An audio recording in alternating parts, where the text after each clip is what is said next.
These are really heavy metal. They didn't cost £400+, they cost less than 40. Good afternoon YouTube, and welcome back to the channel. Today we have LED lights and a Royal Enfield Himalayan without the tank on it. Let's put them together. Ordered this set of lights from AliExpress in China, folks. So you can see here it comes with all the cables. Everything's really quite well wrapped and well protected. If these look in any way familiar to you guys, it's because they are copies of BMW Motorrad lights. Now, I'm not suggesting that they are the same quality or that they are built in the exact same factory. What I can tell you is they didn't cost £400+, they cost less than 40. Similar, if not identical, mounting system, protector, which I don't know if I'm going to install these yet or not. It's got the waterproof cables, built-in relay, built-in fuse, on-off switch. Happy days. Now, even if I only get 2 years out of this, they're more than paid for themselves. My initial plan is just to loosely put these together so that I can start playing around with just exactly where I want to mount them on the bike.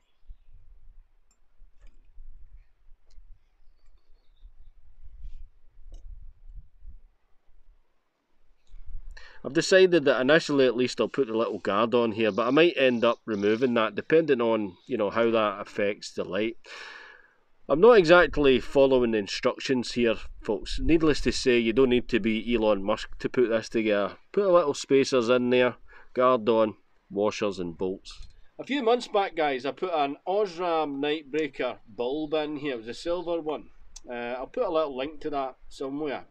Now, I did a little side-by-side comparison so that you could see the difference between the original OEM bulb and the Osram bulb. It certainly was an improvement. Now, that's not the main reason why I'm going to install these. Let me just explain. It's getting a bit cloudy. Got the hoodie on. So it was certainly an improvement, but far from perfect. But that's not the main reason why I'm installing these spotlights, guys. I want to make sure that I've got a little bit of inbuilt redundancy in there. I don't know if you've ever been in a situation where you're out on a bike at night time. I've had it, not with this bike, but where that headlight bulb's blown out. It's amazing how far you can actually travel in the dark in sheer terror before you actually bring the bike to a stop. Needless to say, it's not safe. But if you've got a little bit of built-in redundancy, in other words, if you've got some, you know, some spotlights and stuff on there, at least you're not going immediately from light to pitch black. It's also unsafe, I think, to leave the bike in the middle of nowhere. And I know that the cops will tell you, you know, riding without the headlights illegal and that type of thing. I think for me personally, if I've got to ride the bike with a couple of LED spotlights for a couple of miles to take it somewhere safe, or to take it, you know, where there's maybe street lights, for example, that's certainly better than leaving it in a dark country lane somewhere and walking back. You're just begging for Auntie Betty to come round the corner and wipe both your bike and her car out. That's why I kind of loosely put these together, guys, because I'm still trying to decide exactly where I want to mount these. So there's plenty of mounting points, as you can no doubt see. I must admit that I didn't actually think I wanted them mounted up here, but the more I look at that, the more I could be tempted. If the lights are going to be mounted up here somewhere, then we need to take account of the fact that when the bike's at full lock, we don't actually, you know, make contact there. I'm going to play around with this a little bit more before I decide. Let's just look at this from here, because you're not really going to see that, because once the tank's mounted, that's going to be out of the way there. If we're mounting it onto the engine guard, then we probably want to make sure that it's mounted inside the engine guard. I think what I'm going to do initially, at least, guys, is maybe mount these to the engine guards somewhere, nice and low on the bike, low to the ground. There's plenty of space, you know, for wherever you want to mount this, but with a view to potentially moving them in the future. I'll make that final decision, to be honest, once I have done a little bit of a test ride. You need to set these up at night, essentially, to make sure that the beam is spread properly and it's lighting up the road, things like that.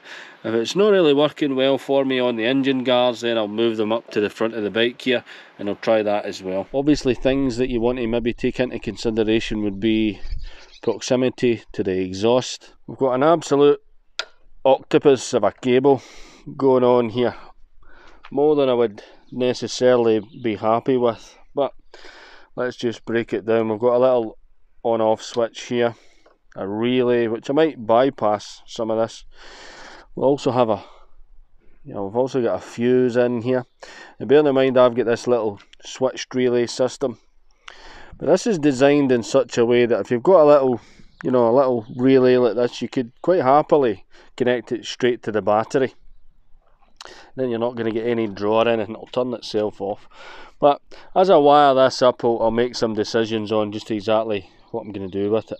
First and foremost, we're going to hook up the little on-off switch. Decided to put it on here right next to my heated grips. It's really close to where my other lights are, so that's going to be perfect. And then we'll just follow this round, route it the exact same way as the heated grips are at the moment. Alright, so we've got a little on-off switch here. I'm routing it round, and all I've done is cable wrap it here to these cables. Yeah. If we look down here, guys, you can see we've got the little relay box. It's just tucked underneath here, nice and neat. And if we look round this side, you can see where I've brought the cables in. Again, they're just cable wrapped together. Likes of this, of course, is going to need to be tidied up. There's too much of it, I might cut it down. Same on this side. And this is the main cable running back towards the battery, etc. Again, I'll deal with that. You can either connect this directly up to the battery, you see you've got a little fuse here, or I can hook it up to my little in-off system, and that's exactly what I'm going to do. I'm going to snip this, connect it live to fuse number 5, so that takes this out of commission altogether, and I'll put the neutral onto the bike as usual, and that way again we're staying away from the battery. Inline connector here and a fuse into number 5 here. I don't know if you can see it on the camera, guys, but I'm being absolutely eaten alive here by midges. Your old Scottish midges. Just going to put the little ground wire, the negative, against the bike here.